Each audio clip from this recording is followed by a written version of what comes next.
ನಮಸ್ಕಾರ ಸ್ನೇಹಿತರೆ, healthy cooking ದೇಹಾಮೃತ YouTube ಚಾನಲ್ಗೆ ಸ್ವಾಗತ. ಇವತ್ತು ನಾನು ಅತ್ಯಂತ ಆರೋಗ್ಯಕರವಾದ ಸಾಂಪ್ರದಾಯಿಕ ಶೈಲಿಯ 3 ಚಟ್ನಿ ರೆಸಿಪಿಗಳನ್ನು, ಒಣ ಚಟ್ನಿ ರೆಸಿಪಿಗಳನ್ನು ತೋರಿಸ್ತಾ ಇದ್ದೀನಿ. ನೋಡಿ, ಈ ಒಣ ಪುಡಿ ಚಟ್ನಿ ರೆಸಿಪಿ ನಾವು ನಮ್ಮ ದೇಹಕ್ಕೆ ಎಷ್ಟೊಂದು ಆರೋಗ್ಯದ ಲಾಭಗಳು ತಂದುಕೊಡುತ್ತೆ ಅನ್ನೋದಾದರೆ, ಇದು ಕ್ಯಾನ್ಸರ್ನ ವಿರುದ್ಧ ಹೋರಾಡಲಿಕ್ಕೆ ತುಂಬ ಸಹಾಯ ಮಾಡುತ್ತೆ. ಅಷ್ಟೇ ಅಲ್ಲದೆ ಚರ್ಮಕ್ಕೆ ಮತ್ತು ಕೂದಲಿಗೂ ಕೂಡ ಇದು ತುಂಬ ಒಳ್ಳೆಯದು. ತ್ವಚೆಯ ಆರೈಕೆ ಮಾಡುತ್ತೆ. ಹಾಗೆ ಒಮೆಗಾ 3 ಕೊಬ್ಬಿನ ಆಮ್ಲಗಳಿಂದ ಕೂಡಿದ ಈ ಸೂಪರ್ ಚಟ್ನಿ ರೆಸಿಪಿ ತಲೆ ಕೂದಲಿನ ಬೆಳವಣಿಗೆಗೆ ಹಾಗೆ ಹೊಳಪಿಗೆ ತುಂಬ ಒಳ್ಳೆಯದು. ದೇಹದ ತೂಕ ಇಳಿಲಿಕ್ಕೂ ಕೂಡ ಇದು ನಮಗೆ ತುಂಬ ಸಹಾಯ ಮಾಡುತ್ತೆ. ಮಧುಮೇಹ ನಿಯಂತ್ರಣಕ್ಕೆ ಹಾಗೆ ಜೀರ್ಣಕ್ರಿಯೆಗೆ ಇದು ರಾಮಬಾಣವಾಗಿ ಕೆಲಸ ಮಾಡುತ್ತೆ. ಅಷ್ಟೇ ಅಲ್ಲದೆ ಈ ಚಟ್ನಿ ಸೇವನೆ ಮಾಡೋದ್ರಿಂದ ನೋವು ನಿವಾರಕವಾಗಿಯೂ ಕೂಡ ಇದು ತುಂಬ ಸಹಾಯ ಮಾಡುತ್ತೆ. ಕಣ್ಣಿನ ಆರೋಗ್ಯಕ್ಕೆ ತುಂಬ ಒಳ್ಳೆಯದು. ಹಾಗೆ ಯಕೃತ್ತಿನ ರಕ್ಷಣೆ ಮಾಡಲಿಕ್ಕೆ ಇದು ತುಂಬ ಸಹಾಯ ಮಾಡುತ್ತೆ. ಇದರಲ್ಲಿ ಪ್ರೋಟೀನ್ ಇದೆ, ನಾರಿನಾಂಶ ಇದೆ, ವಿಟಮಿನ್ ಇ ಇದೆ, ಹಾಗೆ ಕೊಬ್ಬಿನ ಮೂಲವಾಗಿದೆ, ಹಾಗೆ ಮೂಳೆಗಳಿಗೆ ಬಲ ಕೊಡುತ್ತೆ. ಈ ಎಲ್ಲ ಆರೋಗ್ಯದ ಲಾಭಗಳು ಕೇವಲ ಒಂದು ಚಟ್ನಿ ರೆಸಿಪಿದು ಅಲ್ಲ, ಈ 3 ಚಟ್ನಿಯಲ್ಲೂ ಕೂಡ ಇಷ್ಟೊಂದು ಆರೋಗ್ಯದ ಲಾಭಗಳು ಇದೆ. ಹಾಗಾದರೆ ನೀವು ವಿಡಿಯೋನ ಕೊನೆಯ ತನಕ ನೋಡಿ. 3ನೇ ಚಟ್ನಿ ರೆಸಿಪಿ ಮಾತ್ರ ಅದ್ಭುತವಾಗಿದೆ, ಅದು ಕೂಡ ಆರೋಗ್ಯಕ್ಕೆ ತುಂಬಾ ಒಳ್ಳೆಯದು. ನಾನು ಮೊದಲನೇದಾಗಿ ಕರಿಬೇವನ್ನು ನೀಟಾಗಿ ವಾಶ್ ಮಾಡಿ ಸ್ವಲ್ಪ ಬಾಡಿಸ್ಕೊಂಡಿದ್ದೀನಿ. ಆನಂತರ ಒಣ ಮೆಣಸಿನಕಾಯಿ ಹಾಗೆ ಒಣ ಕೊಬ್ಬರಿ ಜೊತೆಗೆ ನಾನು 1 ನೆಲ್ಲಿಕಾಯಿ ಗಾತ್ರದ ಹುಣಸೆ ಹಣ್ಣನ್ನು ಕೂಡ ಹಾಕಿಬಿಟ್ಟು ಅದನ್ನು ಕೂಡ ನಾನು ಒಂದು ಸ್ವಲ್ಪ ಒಣದಾಗಿ ಹುರಿತಾ ಇದ್ದೀನಿ. ನೋಡಿ, ನಾವು ಒಳ್ಳೆ ಕೊಬ್ಬಿಗೋಸ್ಕರ ಇದಕ್ಕೆ ನಾನು ಆ್ಯಡ್ ಮಾಡ್ತಾ ಇದ್ದೀನಿ ಶೇಂಗಾ, ಹಾಗೆ ನೋಡಿ ಪುಟಾಣಿ ಮತ್ತು ಮೆಂತೆಕಾಳು ನಮಗೆ ತುಂಬ ಆರೋಗ್ಯಕ್ಕೆ ಒಳ್ಳೆಯದು. ಉದ್ದಿನ ಬೇಳೆ, ಬೆಳ್ಳುಳ್ಳಿ ಹಾಕ್ತಾ ಇದ್ದೀನಿ.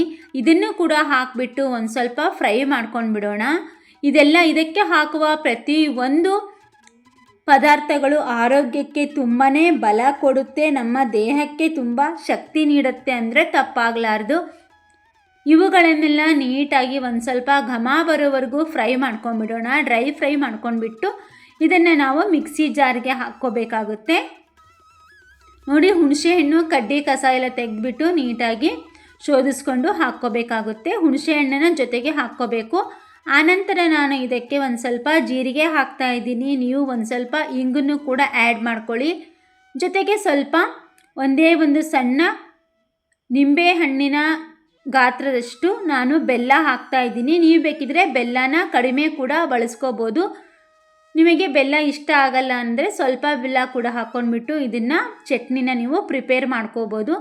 ಇದೆಲ್ಲ ಹುರಿದಾದ ನಂತರ ಇದಕ್ಕೆ ನಾನಿವಾಗ ಹುರಿದಂತಹ ಕರಿಬೇವಿನ ಸೊಪ್ಪನ್ನು ಹಾಕಿಬಿಟ್ಟು ನಾನು ಇನ್ನೊಂದು ಸಾರಿ ಇದನ್ನು ಮಿಕ್ಸ್ ಕೊಟ್ಕೊಳ್ತಾ ಇದ್ದೀನಿ. ನೋಡಿ, ನಾನು ಒಂದು ಸಣ್ಣ ಉಂಡೆ ಗಾತ್ರದಷ್ಟು ಬೆಲ್ಲ ಹಾಕ್ತಾ ಇದ್ದೀನಿ. ಜೊತೆಗೆ ರುಚಿಗೆ ತಕ್ಕಷ್ಟು ಉಪ್ಪು ಹಾಕಿಬಿಟ್ಟು ಇದನ್ನು ನೀಟಾಗಿ ನಾನು ನೀರು ಹಾಕ್ತೇನೆ ಒಣ ಪುಡಿಯನ್ನು ಒಣದಾಗಿ ಇದನ್ನು ನಾನು ರುಬ್ಬಿ ತಗೊಂಡು ಬಂದಿದ್ದೀನಿ. ನೋಡಿ, ನಮಗೆ ಇವಾಗ ಈ ಚಟ್ನಿ ರೆಡಿ ಆಯಿತು. ಇದು ಕರಿಬೇವಿನ ಚಟ್ನಿ. ಬಿಸಿ ಅನ್ನಕ್ಕೆ ಈ ಚಟ್ನಿನ ಹಾಕಿಬಿಟ್ಟು ಬಿಸಿ ತುಪ್ಪದ ಜೊತೆಗೆ ಊಟ ಮಾಡಿದರೆ ನಮಗೆ ಯಾವುದೇ ರೀತಿ ಸಾಂಬಾರಿನ ಅಗತ್ಯವೇ ಇಲ್ಲ. ಇದು ನಾವು ಇನ್ಸ್ಟೆಂಟಾಗಿ ಹಾಗೆ ಮಾಡಿಕೊಂಡು ಸೇವನೆ ಮಾಡ್ಬೋದು. ಇದನ್ನು ಸ್ಟೋರ್ ಮಾಡಿ ಇಡೋದು ಹೇಗಪ್ಪ ಅಂದರೆ, ನೀವು ಗಾಳಿ ಆಡದೇ ಇರೋಂತಹ ಡಬ್ಬದಲ್ಲಿ ಸ್ಟೋರ್ ಮಾಡಿಟ್ರೆ 1 ತಿಂಗಳಿಂದ 2 ತಿಂಗಳವರೆಗೂ ಕೂಡ ಆರಾಮಾಗಿ ಇದನ್ನು ನೀವು ಬಳಸ್ಕೋಬೋದಾಗಿದೆ. ಬನ್ನಿ, ಹಾಗಿದ್ರೆ 2ನೇ ಚಟ್ನಿ ರೆಸಿಪಿ ಬಂದುಬಿಟ್ಟು ಸೇಮ್ ನಾನು ಒಣ ಕೊಬ್ಬರಿ ಮತ್ತು ಒಣಮೆಣಸಿನ್ಕಾಯಿ ಜೊತೆಗೆ ಶೇಂಗಾ, ಉದ್ದಿನ ಬೇಳೆ, ಸ್ವಲ್ಪ ಮೆಂತೆ, ಜೀರಿಗೆ, ಕರಿಬೇವಿನ ಸೊಪ್ಪನ್ನು ಹಾಕಿಬಿಟ್ಟು ಫ್ರೈ ಮಾಡ್ಕೊಳ್ತಾ ಇದ್ದೀನಿ. ಇದೆಲ್ಲ ಮೆಜರ್ಮೆಂಟು ನಾನು ಡಿಸ್ಕ್ರಿಪ್ಷನ್ ಬಾಕ್ಸಲ್ಲಿ ಹಾಕಿರ್ತೀನಿ. ನೀವು ಬೇಕಿದ್ರೆ ಚೆಕ್ ಮಾಡಿಕೊಂಡು ಮೆಜರ್ಮೆಂಟ್ನ ನೋಡ್ಕೋಬೋದು. ಆನಂತರ ನೋಡಿ, ನಾನು ಹಾಕ್ತಾ ಇದ್ದೀನಿ ಇವಾಗ ಅಗಸೆ ಬೀಜ.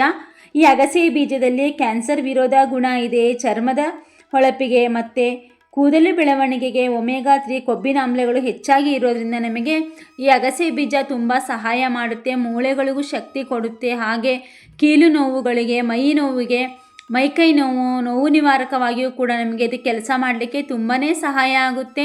ನಿಯಮಿತವಾಗಿ ಇದರ ಸೇವನೆ ಮಾಡೋದ್ರಿಂದ ಕೂದಲಿಗೆ ಹೊಳಪು, ತ್ವಚೆಗೆ ಹೊಳಪು ಬರಲಿಕ್ಕೂ ಕೂಡ ಸಹಾಯ ಆಗುತ್ತೆ. ಹಾಗೆ ನಮಗೆ ಹಾರ್ಮೋನ್ ಇನ್ಬ್ಯಾಲೆನ್ಸಿಂದ ಆಗುವ ಎಲ್ಲ ರೋಗಗಳನ್ನು ಇದು ತಡೆಗಟ್ಟಲಿಕ್ಕೆ ತುಂಬ ಸಹಾಯ ಮಾಡುತ್ತೆ.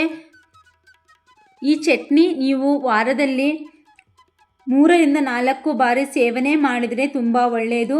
ಇದು ಸ್ವಲ್ಪ ಅತಿಯಾಗಿ ಸೇವನೆ ಮಾಡೋದ್ರಿಂದ ಸ್ವಲ್ಪ ಹೀಟ್ ಅನಿಸುತ್ತೆ, ಹೀಟ್ ಬಾಡಿ ಇರೋರಿಗೆ. ಇದನ್ನು ತೊಗೊಂಡ್ರೆ ನೀವು ಒಂದು ಸ್ವಲ್ಪ ತಂಪಿನ ಪದಾರ್ಥಗಳನ್ನು ಜೊತೆಗೆ ತೊಗೋಬೇಕಾಗುತ್ತೆ. ಅದ್ರ ಜೊತೆಗೆ ನಾನು 1 ಹಿಡಿಯಷ್ಟು ಪುಟಾಣಿ ಹಾಕ್ತಾ ಇದ್ದೀನಿ. ಸ್ವಲ್ಪ ಅಗಸೆ ಬೀಜ ಚಟಪಟ ಅಂತ ಹೇಳಿ ಸಿಡಿದಾದ ನಂತರ ಈ ಪುಟಾಣಿಗಳನ್ನು ಹಾಕಿಬಿಟ್ಟು ನಾನು ಒಂದು ಸ್ವಲ್ಪ ಫ್ರೈ ಮಾಡ್ಕೊಳ್ತಾ ಇದ್ದೀನಿ. ಇದನ್ನೆಲ್ಲ ಸ್ವಲ್ಪ ಘಮ ಬರೋವರೆಗೂ ನೀಟಾಗಿ ಫ್ರೈ ಮಾಡ್ಕೊಳ್ಳಿ. ಇದು ಫ್ರೈ ಮಾಡಿದಷ್ಟು ನಿಮಗೆ ತುಂಬ ಚೆನ್ನಾಗಿ ಘಮ ಬರುತ್ತೆ. ಇದಿಷ್ಟು ಫ್ರೈ ಆದಮೇಲೆ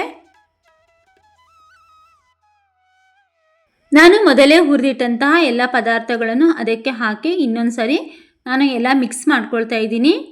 ಇದಾದ ನಂತರ ಇದನ್ನು ನಾವು ಸ್ವಲ್ಪ ಆರಿದ ಮೇಲೆ ಮಿಕ್ಸಿ ಜಾರಿಗೆ ಹಾಕಿದರೆ ನಮಗೆ ಈ ಚಟ್ನಿ ರೆಡಿ ಆಗಿಬಿಡುತ್ತೆ. ನೋಡಿ, ನಾನು ಮಿಕ್ಸಿ ಜಾರಿಗೆ ಹಾಕಿಬಿಟ್ಟು 2 ರೌಂಡ್ ಇದನ್ನು ತಿರುಗಿಸ್ಕೊಂಡು ಬಂದುಬಿಟ್ಟಿದ್ದೀನಿ. ತುಂಬ ಸ್ವಲ್ಪ ನೈಸಾಗಿ ಬೇಕಾದ್ರೆ ನೈಸಾಗಿ ಮಾಡ್ಕೋಬೋದು, ಇಲ್ಲ ತರಿ ಇದ್ದರೂ ಕೂಡ ನೀವು ತರಿ ಬೇಕಾದರೂ ಕೂಡ ಮಾಡ್ಕೋಬೋದು.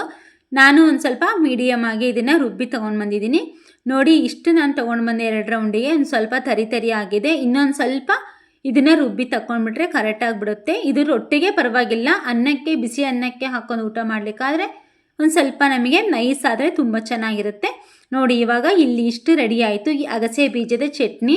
ಇದಂತೂ ಖಂಡಿತವಾಗಲೂ ಅಗಸೆ ಬೀಜದ ಚಟ್ನಿ ನಮಗೆ ದಿನ ಊಟದಲ್ಲಿ ಸ್ವಲ್ಪನಾರು ನೀವು ಸೇವನೆ ಮಾಡಿದರೆ ಹೇಳ್ತೀನಿ ಫ್ರೆಂಡ್ಸ್, ತುಂಬ ಆರೋಗ್ಯಕ್ಕೆ ಒಳ್ಳೆಯದಿದೆ. ಕರಿಬೇವಿನ ಚಟ್ನಿ ಕೂಡ ತುಂಬ ಒಳ್ಳೆಯದು. ಹಾಗಾದರೆ ಬನ್ನಿ, ನಮಗೆ ಅಗಸೆ ಬೀಜದ ಚಟ್ನಿ ರೆಸಿಪಿ ಇವಾಗ ನೋಡ್ಕೊಂಡು ಬಂದ್ರಿ. ನೆಕ್ಸ್ಟ್ ಇವಾಗ ಇನ್ನೊಂದು ಚಟ್ನಿ ರೆಸಿಪಿ ಇದೆ. ಈ ಚಟ್ನಿನ ನೀವು 1 ವಾರದವರೆಗೂ ಸ್ಟೋರ್ ಮಾಡಿಕೊಂಡು ಹಾಗೆ ಊಟ ಮಾಡ್ಬೋದು. ಫ್ರಿಜ್ಜಲ್ಲಿ ಇಟ್ಕೊಂಡು ಸೇವನೆ ಮಾಡೋದಾದರೆ ಒಂದು 15 ದಿವಸ ತನಕನೂ ಕೂಡ ಇಟ್ಕೊಂಡ್ಬಿಟ್ಟು ಸೇವನೆ ಮಾಡ್ಬೋದು. ನೋಡಿ, ಇದೆಲ್ಲ ನಿಮಗೆ ತಿಳಿದಿರುವ ಹಾಗೆ ಹೀರೆಕಾಯಿ ಮೇಲಿನ ಸಿಪ್ಪೆಯನ್ನು ತೆಗೆದುಬಿಟ್ಟು ನಾನು ಚಟ್ನಿ ಮಾಡಿ ತೋರಿಸ್ತಾ ಇದ್ದೀನಿ.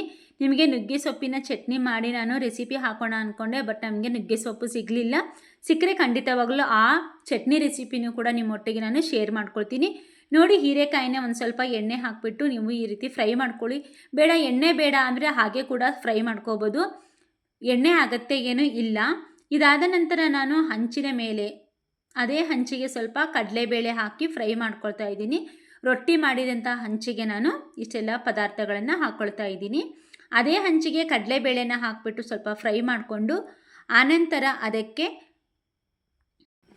ಒಣಮೆಣಸಿನಕಾಯಿ, ಹಾಗೆ ಅದಕ್ಕೆ 1 ಟೇಬಲ್ ಟೀ ಸ್ಪೂನಷ್ಟು ಜೀರಿಗೆ, 1 ಟೇಬಲ್ ಟೀ ಸ್ಪೂನಷ್ಟು ಉದ್ದಿನಬೇಳೆ, ಅರ್ಧ ಟೇಬಲ್ ಟೀ ಸ್ಪೂನಷ್ಟು ಮೆಂತ್ಯನ ಹಾಕಿ ಒಂದು ಸ್ವಲ್ಪ ಇಂಗನ್ನು ಹಾಕಿಬಿಟ್ಟು ಫ್ರೈ ಮಾಡ್ಕೊಳ್ಳಿ. ಇದಾದ ನಂತರ ಇದರ ಜೊತೆಗೆ ನಾವು ಒಂದು ಸ್ವಲ್ಪ ಕರಿಬೇವಿನ ಸೊಪ್ಪನ್ನು ಹಾಕ್ಕೊಳ್ತೀನಿ. ಇದನ್ನೆಲ್ಲ ಹಾಕಿಬಿಟ್ಟು ರುಚಿಗೆ ತಕ್ಕಷ್ಟು ಉಪ್ಪು, ಹಾಗೆ ಒಂದೇ ಒಂದು ನಿಂಬೆ ಹಣ್ಣಿನ ಗಾತ್ರದಷ್ಟು ಬೆಲ್ಲ ಹಾಕಿಬಿಟ್ಟು ಇದಕ್ಕೆ ಒಂದು ಸ್ವಲ್ಪ ಬೇಕಿದ್ರೆ ಶೇಂಗಾ ಕೂಡ ನಾವು ಹುರಿದ್ಬಿಟ್ಟು ಹಾಕ್ಕೋಬೋದು. ಶೇಂಗಾ ಮತ್ತು ಬೆಳ್ಳುಳ್ಳಿ ಹಾಕಿದ್ದೀನಿ. ಹಾಗೆ ಒಣ ಕೊಬ್ಬರಿ, ರುಚಿಗೆ ತಕ್ಕಷ್ಟು ಉಪ್ಪು, ಬೆಲ್ಲ ಮತ್ತು ಹುರಿದಂಥ ಎಲ್ಲ ಪದಾರ್ಥಗಳನ್ನು ಹಾಕಿ ಮಿಕ್ಸಿ ಜಾರಿಗೆ ನಾನು ಹಾಕ್ಕೊಂಡು ಬಂದುಬಿಡ್ತೀನಿ. ನೋಡಿ, ಶೇಂಗಾ, ಮೆಂತೆ, ಒಣಮೆಣಸಿನ್ಕಾಯಿ, ಹುಣಸೆ ಹಣ್ಣು, ರುಚಿಗೆ ತಕ್ಕಷ್ಟು ಉಪ್ಪು ಮತ್ತು ರುಚಿಗೆ ತಕ್ಕಷ್ಟು ಬೆಲ್ಲ, ಒಣ ಕೊಬ್ಬರಿ, ಹಾಗೆ ತುರಿದು ಮತ್ತು ಹುರಿದಂತಹ ಹೀರೆಕಾಯಿ ಸಿಪ್ಪೆ, ಬೆಳ್ಳುಳ್ಳಿ ಮತ್ತು ಮೆಂತೆ, ಉದ್ದಿನಬೇಳೆ, ಜೀರಿಗೆ ಹಾಕಿಬಿಟ್ಟು ಗ್ರೈಂಡ್ ಮಾಡಿ ತೊಗೊಂಡ್ರೆ ನಮಗೆ ಹೀರೆಕಾಯಿ ಚಟ್ನಿ ಊಟಕ್ಕೆ ರೆಡಿಯಾಗುತ್ತೆ. ಈ ಚಟ್ನಿನೂ ಕೂಡ ನಾನು ಹಸಿ ಚಟ್ನಿ ರೆಸಿಪಿ ಕೂಡ ಹಾಕಿದ್ದೀನಿ, ಅದನ್ನು ಕೂಡ ನೀವು ನೋಡ್ಕೋಬೋದು, ನನ್ನ ಯೂಟ್ಯೂಬ್ ಚಾನಲ್ನಲ್ಲಿ ಇದೆ ನೋಡಿ. ಈ ರೀತಿ ಒಣದಾಗಿ ರುಬ್ಕೋಬೇಕು, ನೀರನ್ನು ಮುಟ್ಟಿಸ್ತೇನೆ ರುಬ್ಕೊಂಡ್ರೆ ನಮಗೆ ಚಟ್ನಿ 15 ದಿನಗಳ ತನಕ ನಾವು ಫ್ರಿಜ್ಜಲ್ಲಿ ಸ್ಟೋರ್ ಮಾಡಿ ಇಟ್ಕೋಬೋದು. ಹಾಗೆ ಈಚೆ ಇಟ್ಕೊಳ್ಳೋದಾದರೆ ಅದನ್ನು ಒಂದು ಸ್ವಲ್ಪ 1 ವಾರ ತನಕನೂ ಕೂಡ ಇಟ್ಕೋಬೋದು. ಒಂದು ಸ್ವಲ್ಪ ಗಾಳಿ ಆಡುವಂತಹ ಜಾಗದಲ್ಲಿ, ಸ್ವಲ್ಪ ಕೂಲಾಗಿರೋ ಜಾಗದಲ್ಲಿ ಇದ್ದರೆ ಇದು 1 ವಾರದ ತನಕ ಆರಾಮಾಗಿ ಇಟ್ಕೊಂಡು ಸೇವನೆ ಮಾಡ್ಬೋದು. ಇದು ಜೋಳದ ರೊಟ್ಟಿಗೆ, ಚಪಾತಿ, ಅಕ್ಕಿ ರೊಟ್ಟಿ, ಹಾಗೆ ದೋಸೆಗೆ ನಾವು ಹಾಕಿದಂಥ ದೋಸೆಗೆ ಮೇಲ್ಗಡೆ ಈ ಚಟ್ನಿಗಳನ್ನು ಹಾಕಿಬಿಟ್ಟು ಸೇವನೆ ಮಾಡೋದ್ರಿಂದ ನಮಗೆ ಆರೋಗ್ಯಕ್ಕೆ ತುಂಬ ಒಳ್ಳೆಯದು. ಚಟ್ನಿ ರೆಸಿಪಿ ಇಷ್ಟವಾದಲ್ಲಿ ಲೈಕ್ ಮಾಡಿ.